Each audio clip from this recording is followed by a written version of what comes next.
The warm glow of the setting sun painted golden streaks across the kitchen window of the Williams two-story home in Oak Grove subdivision. Inside, 12-year-old Marcus Williams sat at the kitchen table, his math homework spread before him as his mother, Dr. Sarah Williams, prepared dinner. The aroma of her famous baked chicken filled their home, mixing with the scent of fresh herbs from the small garden she maintained in their backyard. "Marcus, honey, don't forget it's trash day tomorrow," Dr. Williams reminded him as she chopped vegetables for the salad. She glanced at her son with pride, noting how he had grown taller over the summer. His school uniform, a neat blue polo shirt and khaki pants, still looked fresh, even after a full day at Riverside Middle School. Marcus looked up from his algebra problems and nodded. "Yes, Mom, I'll take them out as soon as I finish this last equation." His pencil moved carefully across the paper as he double-checked his work. Marcus had always been meticulous with his studies, maintaining his position on the honor roll since 4th grade. His teachers often praised his attention to detail and willingness to help other students who struggled with math. The kitchen walls displayed evidence of Marcus's achievements: honor roll certificates, a science fair first-place ribbon, and a recent photo of him receiving an award for perfect attendance. Next to these hung family photos showing Marcus and his mother at various school events, both of them wearing bright, matching smiles. Dr. Williams had raised Marcus alone since his father passed away when Marcus was just 3, and their bond was unshakable. At 6:45 p.m., Marcus closed his math textbook with satisfaction. "All done, Mom," he announced, stretching his arms above his head. "I'll take the trash out now before it gets too dark." He carefully organized his school materials into his backpack, another habit his mother had instilled in him early on. "Remember to wear your reflective jacket," Dr. Williams called out as Marcus headed to the garage. "Even though it's still light out, I want you to be visible." The jacket had been a gift from Mrs. Peterson next door, who worked as a crossing guard and always looked out for neighborhood children. Marcus pulled on the neon yellow jacket over his polo shirt. The material made a slight swishing sound as he moved, reminding him of his track team uniform. At school, he was one of the fastest runners in his grade, though he preferred academic clubs to sports. Still, his mother encouraged him to maintain a balance between studies and physical activities. The garage was neat and organized, just like the rest of their home. 2 large black trash bins stood against the wall, one for regular trash and one for recycling. Marcus took pride in helping his mother maintain their routine of separating recyclables, something they had started doing after his science class project on environmental conservation last year. As he wheeled the first bin down their sloped driveway, Marcus waved to Mr. Johnson, their elderly neighbor who was watering his prized rose bushes. The old man smiled and waved back, having watched Marcus grow up over the years. The neighborhood was a tight-knit community where most families had lived for at least a decade, and everyone knew each other. The evening air carried the sounds of children playing basketball 2 houses down, their laughter mixing with the chirping of early evening birds. The sky had begun to deepen into shades of purple and orange, creating long shadows across the neatly maintained lawns of Oak Grove. Marcus had always felt safe here, in this peaceful suburban setting where his mother had chosen to raise him. Returning to the garage for the second bin, Marcus hummed the tune from his school band practice. He played the trumpet, another activity that kept him busy after school hours. His mother believed in the importance of a well-rounded education, encouraging him to explore various interests while maintaining his academic excellence. The recycling bin was heavier than the regular trash, filled with newspapers and cardboard boxes from their recent online shopping. Marcus adjusted his grip on the handle, remembering his mother's teachings about proper lifting techniques. "Bend your knees, not your back," she always said, her doctor's instincts ever present in their daily life. Little did Marcus know that this routine evening task, one he had performed hundreds of times before, was about to become a moment that would change not only his life, but also the entire community of Oak Grove. The wheels of the recycling bin made a soft rumbling sound against the concrete as Marcus guided it toward the curb. The streetlights had just begun to flicker on, casting long shadows across Oak Grove's peaceful streets. He adjusted his reflective jacket, which glowed brightly in the dimming evening light. Marcus first noticed the police cruiser when it turned onto their street, moving slower than the usual neighborhood traffic. The black and white vehicle crept forward, its headlights cutting through the early evening shadows. At first, he didn't think much of it. Police cars sometimes patrolled their suburb, and Marcus had always been taught that police officers were there to help keep everyone safe. The cruiser's engine growled as it came to an abrupt stop about 20 feet from where Marcus stood. The sudden flash of red and blue lights made his heart jump. Two officers quickly stepped out of the vehicle, their hands hovering near their weapons. Marcus froze, still holding the recycling bin's handle, his knuckles turning white from his tight grip. "Don't move," the first officer called out, his voice sharp and commanding. Officer Blake, as his nameplate read, was tall with broad shoulders and a stern expression. His partner, Officer Reynolds, moved to the left, creating a wide angle between them and Marcus. I live here," Marcus said, his voice coming out smaller than he intended.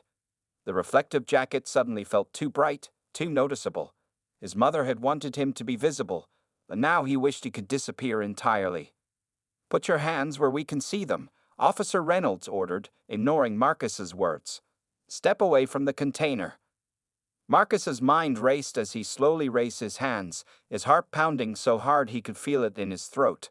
The homework he just finished, the trumpet practice he had planned for later, the normal evening he had been having, it all seemed to belong to another world now. "What's your name?" Officer Blake demanded, taking a step closer. His flashlight beam hit Marcus directly in the face, making him squint. "Marcus Williams," he answered, his voice trembling slightly. "I live at 1242 Oak Grove Drive. This is my house. I'm just taking out the trash." He tried to remember everything his mother had taught him about staying calm and speaking clearly. "We received reports of suspicious activity in the area," Officer Blake stated, his tone skeptical. "What are you doing out here at this hour?" Marcus glanced at his watch. It was only 7:10 p.m. "It's trash day tomorrow," he explained, fighting to keep his voice steady. "I always take out the bins on Tuesday evening. You can ask any of our neighbors." The garage light from his house suddenly brightened the scene as the door opened. Dr. Sarah Williams appeared, her cell phone already recording as she quickly assessed the situation. She wore her hospital scrubs, having just returned from her shift at Children's Memorial an hour earlier. "What is going on here?" she called out, her voice carrying the authority of someone used to managing emergency situations. "Why are you confronting my son?" Officer Reynolds turned toward her but maintained his position. "Ma'am, stay back. We're conducting an investigation." "You're investigating a 12-year-old boy taking out the trash?" Dr. Williams moved forward, her phone steady in her hand. "That's my son, and this is our home. I'm Dr. Sarah Williams, and I demand to know why you're treating him like a criminal." Marcus remained still, his hands in the air, tears beginning to form in his eyes but not falling. He had followed all the rules. He'd worn his reflective jacket, done his chores on time, gotten good grades. Yet here he stood, treated like a threat on his own driveway. The neighbors began to emerge from their homes, drawn by the flashing lights and raised voices. Mrs. Peterson stood on her porch in shock, her phone also raised to record the scene. Mr. Johnson had stopped watering his roses and was walking toward them, his weathered face creased with concern. "He matches the description of..." Officer Blake began, but Dr. Williams cut him off. "Of what? A child doing his chores? I want your badge numbers, both of you, and your supervisor's contact information." Her voice remained steady, but Marcus could hear the controlled anger in it. "My son has done nothing wrong, and you've just traumatized him for taking out our trash." The evening air, which had been filled with children's laughter just minutes ago, now hung heavy with tension and the murmurs of gathering neighbors. The red and blue lights continued to flash, transforming their familiar suburban street into something alien and threatening, while Marcus stood frozen between the recycling bin and his future, wondering how taking out the trash could have gone so terribly wrong. Dr. Sarah Williams moved with the calm precision she had learned from years in the pediatric emergency room. Her phone continued recording as she stepped closer to her son, positioning herself slightly in front of him while maintaining a clear view of both officers. The night air had grown colder, but she barely noticed, focused entirely on protecting her child. "Marcus, baby, put your hands down slowly," she said, her voice gentle but firm. Then, turning to the officers, her tone changed to the authoritative one she used when directing hospital staff during critical situations. "Officers, I'm going to reach into my pocket and take out my hospital ID and driver's license." Officer Blake's posture remained rigid. "Ma'am, We need to follow protocol. The protocol for a child taking out trash on his own property. Dr. Williams interrupted, her words sharp but measured. She pulled out her hospital ID badge, its blue and silver design catching the police lights. I'm the head of emergency pediatrics at Children's Memorial. We're standing in front of my house, where we've lived for the past 9 years. Marcus slowly lowered his hands, his legs shaking slightly. A small crowd had gathered now, neighbors who had known the Williams family for years. Mrs. Peterson stepped forward, her crossing guard vest still on from her afternoon shift. I gave Marcus that reflective jacket he's wearing, Mrs. Peterson called out. He wears it every Tuesday when he takes out the trash. I've watched him do this chore for years. Dr. Williams pulled up her phone's photo gallery while still recording. Here are pictures of us in front of this house. Here's Marcus's school ID. Here's our most recent utility bill. She swiped through the images with practiced efficiency. Now, I want both of your badge numbers, and I want them now. Officer Reynolds glanced at his partner, his stance softening slightly. The initial urgency of their response began to feel increasingly misplaced. Ma'am, we received a call about suspicious activity. What exactly was suspicious? Dr. Williams demanded. I want to know the exact words used in that call. Was it suspicious activity, or was it black child in a nice neighborhood? Her voice carried across the now silent street, each word clear and deliberate. Mr. Johnson, who had been recording everything on his tablet, stepped closer. I was outside watering my roses when Marcus came out. There was nothing suspicious happening here. This boy has grown up before our eyes. Marcus stood close to his mother, drawing strength from her presence. The same hands that had just been solving algebra problems were now clenched at his sides, his knuckles white with tension. The recycling bin sat forgotten at the curb, its mundane purpose now overshadowed by the unfolding scene. Officers Blake and Reynolds.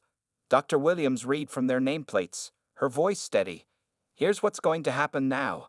You're going to provide me with your badge numbers, your supervisor's contact information, and a copy of the incident report. This recording, along with those of our neighbors, will be sent to the police department, the city council, and my lawyer. Other neighbors had begun sharing their security camera footage in their community group chat. Mrs. Chen, who lived across the street, approached with her phone displaying clear footage of Marcus simply wheeling out the trash bins. Officer Blake finally lowered his hand from his weapon completely. The reality of the situation and their overreaction seemed to sink in. Dr. Williams, we apologize for any distress. Save your apology. Dr. Williams cut in. I don't want words. I want action. I want to know why my son can't even take out the trash without being treated like a criminal. I want to know what you're going to do to ensure no other child in this neighborhood experiences this trauma. She turned to Marcus, softening her voice again. Baby, go inside and call Aunt Rachel. Tell her what happened and ask her to come over. Rachel, her sister and a civil rights attorney, would know exactly what steps to take next. As Marcus walked toward the house, shoulders tense and head down, Dr. Williams turned back to the officers. The same hands that had comforted countless sick children during her medical career now held her phone steady, documenting every word and gesture of the officers who had threatened her son's safety in his own front yard. The red and blue lights continued to flash across the faces of neighbors who had become impromptu witnesses, their phones raised like silent sentinels, recording a scene that was both shocking and sadly familiar. Another ordinary evening transformed into a moment of trauma for a black child simply existing in his own space. By Wednesday morning, the video of Marcus's detention had spread through every Oak Grove neighborhood chat group. Mrs. Chen, who worked as a social media manager, had edited together footage from 5 different security cameras, creating a clear timeline of events.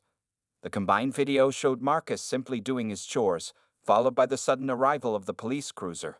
Inside the Williams home, Marcus sat at the kitchen table, his usual breakfast of scrambled eggs growing cold. Dr. Williams had called his school to let him stay home, understanding he needed time to process the previous night's events. Aunt Rachel sat across from them, her laptop open as she typed rapidly, preparing their official complaint. The neighbors have been amazing, Aunt Rachel said, looking up from her screen. I've received 26 witness statements since last night. Mrs. Peterson's statement about the reflective jacket is particularly powerful. She paused, adjusting her glasses. and Mr. Johnson's video captured everything from start to finish. The doorbell rang for what seemed like the 100th time that morning. Dr. Williams opened the door to find Mrs. Thompson, Marcus's favorite teacher, holding a large box of chocolates and a stack of cards.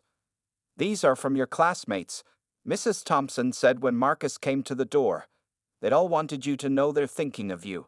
Her eyes were red, suggesting she'd been crying. "The entire 7th grade is wearing yellow today, because of your reflective jacket. They're calling it Shine Light on Justice Day." Marcus managed his first small smile since the incident. He opened one of the cards, reading messages of support from his friends. Some shared their own stories of similar experiences, while others expressed anger and confusion about why this had happened to their friend. By noon, the local news van parked outside their house. Dr. Williams had initially hesitated about going public, but realized their story needed to be told. The community's response had given her hope that real change might be possible. Mr. Garcia, who owned the corner store where Marcus often bought his favorite snacks, organized a community meeting for that evening at the local community center. Within hours, the center's parking lot was full, with cars spilling onto side streets. Inside the packed community center, people from all parts of Oak Grove gathered. The crowd included Marcus's teachers, his school principal, parents from his trumpet group, and dozens of neighbors. Even some of his baseball teammates came wearing their uniforms, showing solidarity. "What happened to Marcus could have happened to any of our children," Mr. Garcia said, standing at the podium. "We need to ensure it never happens again." His words were met with loud applause and nodding heads. Mrs. Peterson stood up next, her crossing guard vest still on after her shift. "I've watched our neighborhood children grow up for 15 years, she said, her voice shaking with emotion. "Marcus isn't just another face in the crowd. He helps younger kids cross safely. He carries groceries for elderly neighbors. He's part of the fabric of our community." The meeting quickly turned into an action planning session. Community members formed committees focused on different aspects of change. A safety committee to create new neighborhood watch guidelines. An education committee to work with schools on addressing racial bias. A police relations committee to push for better training and accountability. A youth support group to help children process similar experiences. Marcus watched from the back of the room with his mother and aunt, overwhelmed by the support but still struggling with feelings of fear and confusion. His friend Tommy's dad, who worked as a web developer, had already created a website called Standing with Marcus to document their campaign for change. Near the end of the meeting, Marcus found the courage to speak. Walking to the front of the room, supported by his mother's gentle hand on his shoulder, he faced his community. "Thank you," he said simply, his voice quiet but clear. "I was just taking out the trash, something I've done hundreds of times. I never thought it would turn into this, but seeing all of you here..." He paused, gathering his thoughts. "It makes me feel less alone." The room erupted in supportive applause, many people wiping away tears. Dr. Williams held her son close, watching as their neighbors transformed from passive observers into active advocates for change. As the meeting ended, people lined up to sign up for various committees.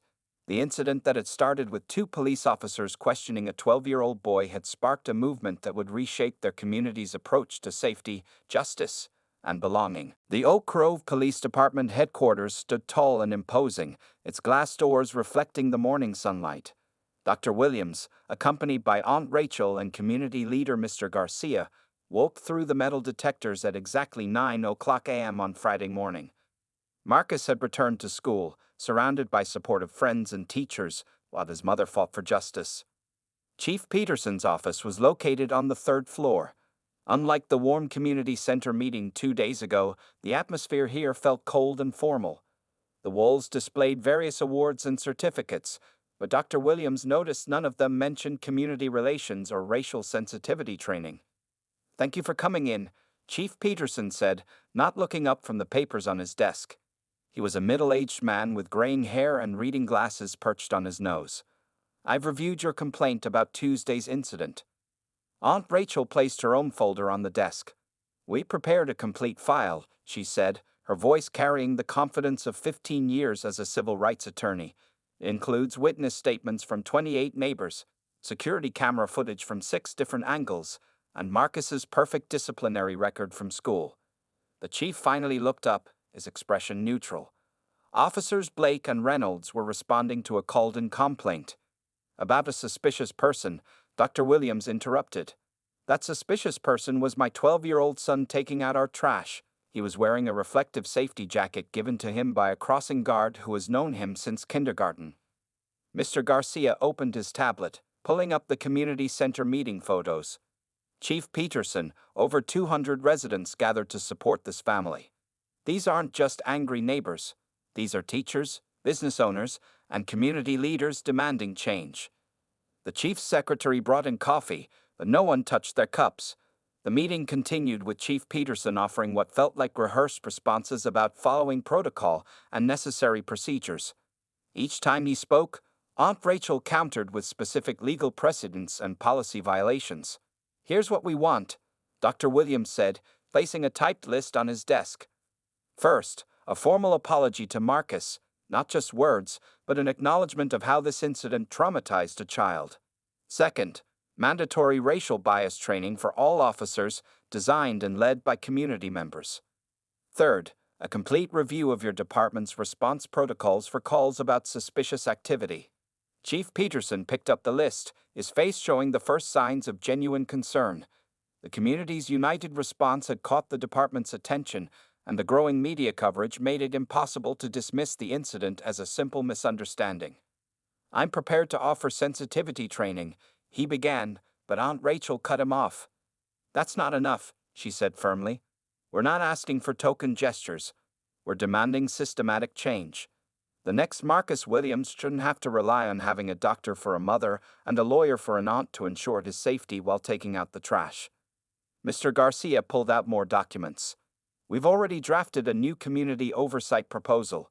It includes regular meetings between officers and residents, youth programs to build trust, and clear guidelines for responding to suspicious person calls. The meeting lasted 3 hours. By the end, Chief Peterson's defensive posture had softened slightly. The combination of legal pressure, community activism, and media attention made it clear this incident wouldn't be easily filed away and forgotten. As they left the building, Dr. Williams checked her phone. Marcus had texted her a photo of himself with his friends at lunch, all wearing yellow in continued solidarity. Despite her exhaustion from the meeting, the image brought a smile to her face. He's so strong, she said softly to Rachel, but he shouldn't have to be. Outside, a small group of supporters had gathered, holding signs reading "Justice for Marcus" and "Children deserve safety." Mrs. Peterson stood among them, her crossing guard vest a bright spot in the crowd. How did it go? Several voices asked as they emerged. It's a start, Aunt Rachel answered, but we got more work to do. Dr. Williams looked at the supportive faces around her, then back at the police headquarters. The path to real change would be long and challenging, but they had something powerful on their side. A community united in protecting its children. As they walked to their cars, Mr. Garcia was already planning their next steps. The incident that began with Marcus taking out the trash had opened a door, and they were determined to walk through it, pushing for changes that would protect not just Marcus, but all children in their community. 2 weeks after the incident, Marcus sat in Ms. Rivera's office, the school counselor's calm presence a stark contrast to the turmoil he felt inside.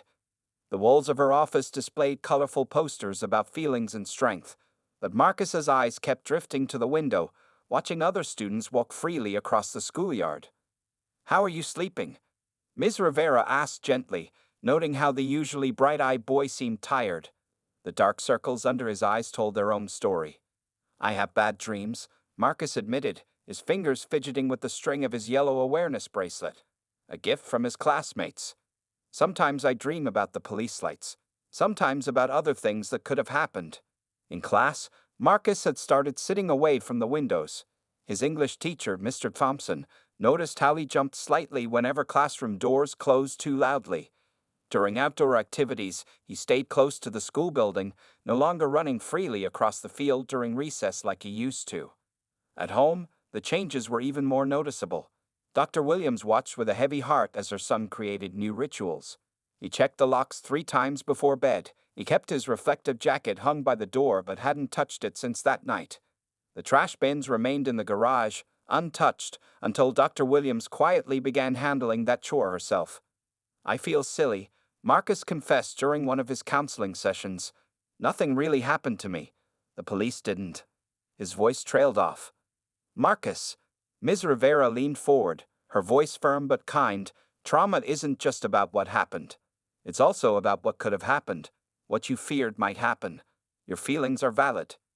That afternoon, during the weekly support group Ms. Rivera had started for students with similar experiences, Marcus listened as others shared their stories. Tommy, his best friend since third grade, spoke about feeling helpless as he watched the video of the incident. Sarah, whose family had moved from another state, shared how her brother had faced similar treatment. Dr. Williams also sought help, finding a family therapist who specialized in racial trauma. Dr. Carter's office became a safe space where mother and son could express their fears and anger together. I'm scared every time he leaves the house now, Dr. Williams admitted during one session, tears finally breaking through her strong facade. I'm a doctor. I'm supposed to help people heal, but I don't know how to heal this. Marcus reached for his mother's hand, their shared pain creating a deeper bond.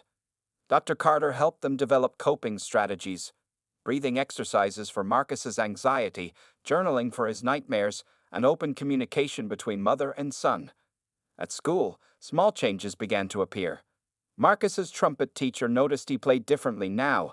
His music carried more emotion, especially during the blues pieces they practiced. His writing in English class grew deeper, more thoughtful.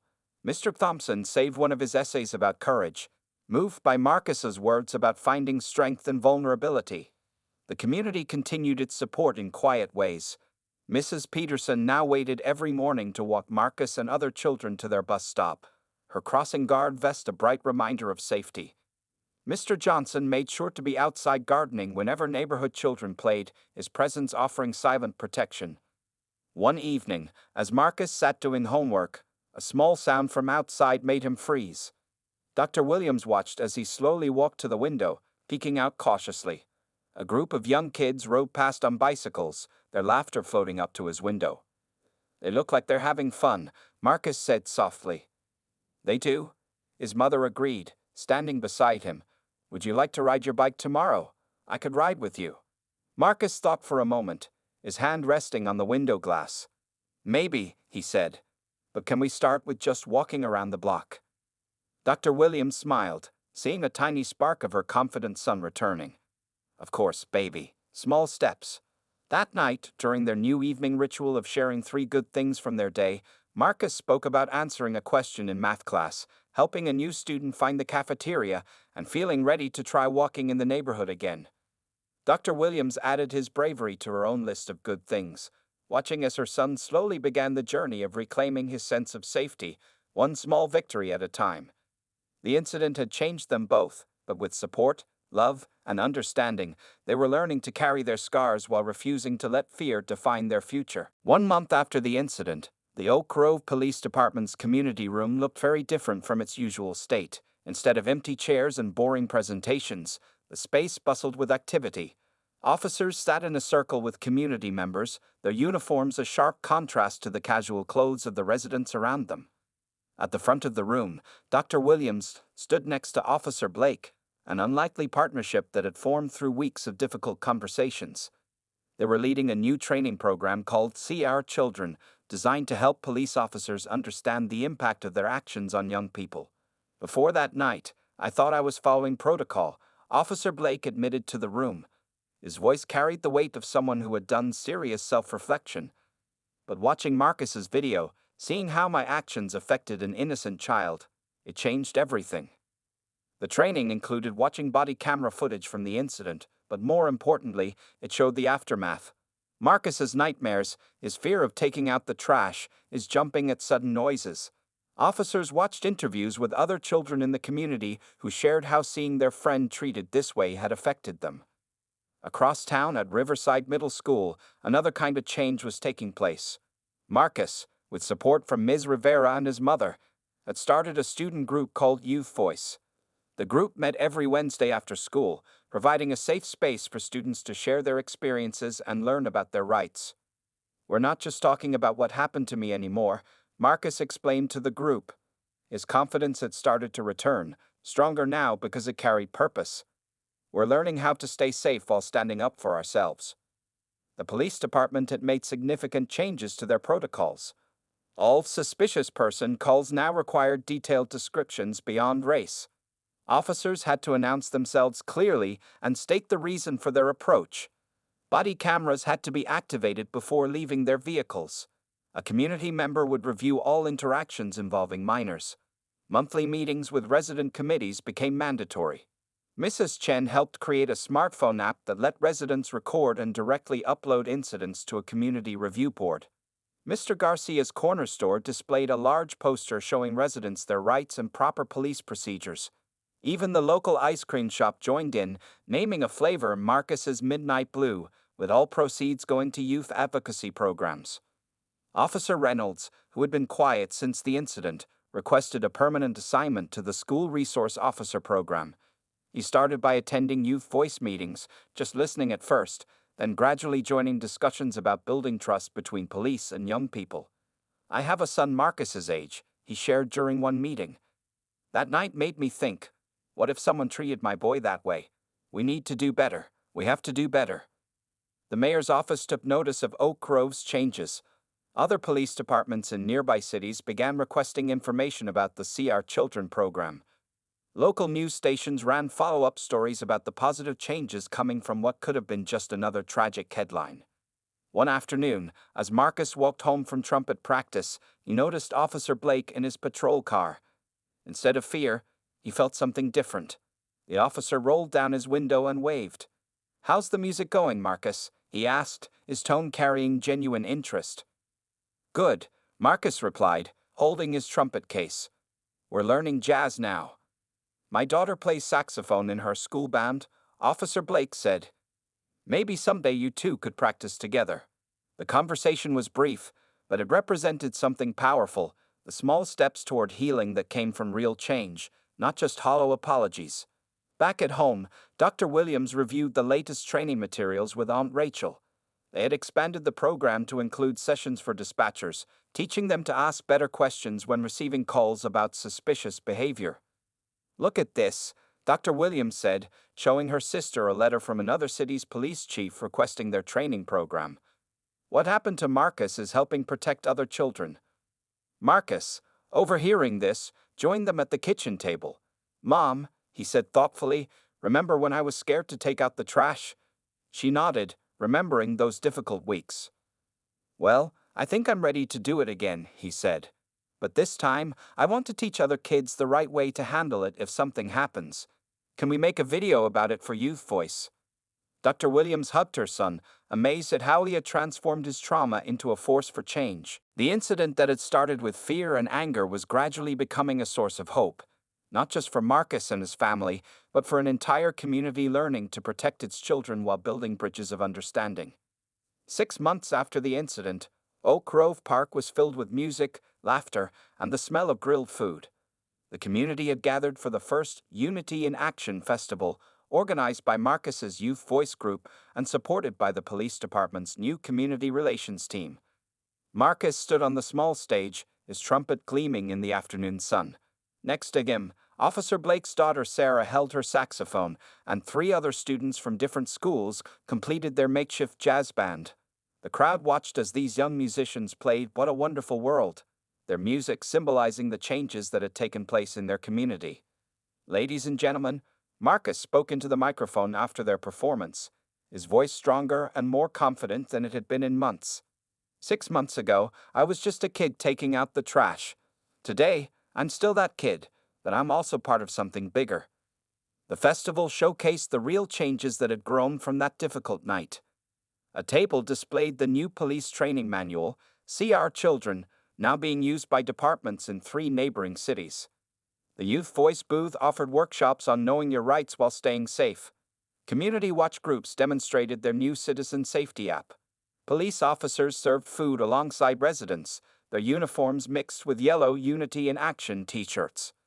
Dr. Williams watched from the crowd as her son explained Youth Voice's newest initiative, a mentorship program pairing older teens with younger children to teach them about safety and community involvement.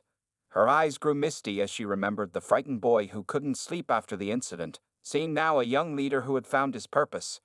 "Your son is amazing," Mrs. Peterson said, standing beside her in her ever-present crossing guard vest. "He took something terrible and turned it into hope." Near the basketball courts, Officer Reynolds coached a mixed team of police officers and teenagers in a friendly game. The same body cameras that had recorded tense encounters now captured moments of connection and laughter. Mr. Garcia's corner store had become an official safe space for young people, with a new sign reading "Community Guardian" in the window. Inside, a wall displayed photos of local children with their favorite police officers, including one of Marcus teaching Officer Blake how to hold a trumpet properly. "Chief Peterson," Marcus called from the stage, "would you like to say a few words?" The police chief, who had initially been defensive about the incident, walked to the microphone. His department had undergone the biggest transformation, with new policies, training programs, and a complete overhaul of community relations. "6 months ago, our department made a terrible mistake," he began, his voice carrying across the quiet park. "We almost lost something precious, the trust of our children. Thanks to Marcus, his family, and this amazing community, we didn't just learn from our mistake, we changed because of it." The afternoon continued with more music, games, and conversations. Children who once feared police cars now played basketball with officers. Parents who had been afraid to let their kids play outside watched them run freely, protected by a community that had learned to watch out for each other. Marcus sat with his friends on a park bench, eating ice cream. Marcus's midnight blue, of course. They were planning their next Youth Voice meeting, discussing ideas for expanding their program to other schools. "Remember when you couldn't even take out the trash?" Tommy asked, bumping his shoulder against Marcus's. "Now he's teaching everyone else how to do it safely," Sarah added, her saxophone case resting at her feet. Dr. Williams found her son later, as the festival was winding down. The setting sun cast long shadows across the park, but unlike the shadows of that Tuesday evening 6 months ago, these felt peaceful, natural. "Ready to go home?" she asked. Marcus looked around at the festival goers, many wearing yellow shirts with the words, "Stand Together," printed on the back. "Almost," he said. "Just need to do one thing first." He walked to Officer Blake, who was packing up his daughter's music stand. "Same time next week for practice?" Marcus asked, referring to their new weekly music sessions. "Wouldn't miss it," the officer replied, no longer just a uniform but a person, a father, a changed man. As Marcus and his mother walked home, they passed the spot where he now confidently took out the trash every Tuesday evening. The simple chore had become a symbol of victory, of change, of a community that had learned to protect its children while building bridges across old divides. "Mom," Marcus said as they reached their driveway, "I think we're going to be okay." Dr. Williams hugged her son, knowing that okay meant something different now, something stronger, more resilient, and full of hope for the future they were building together.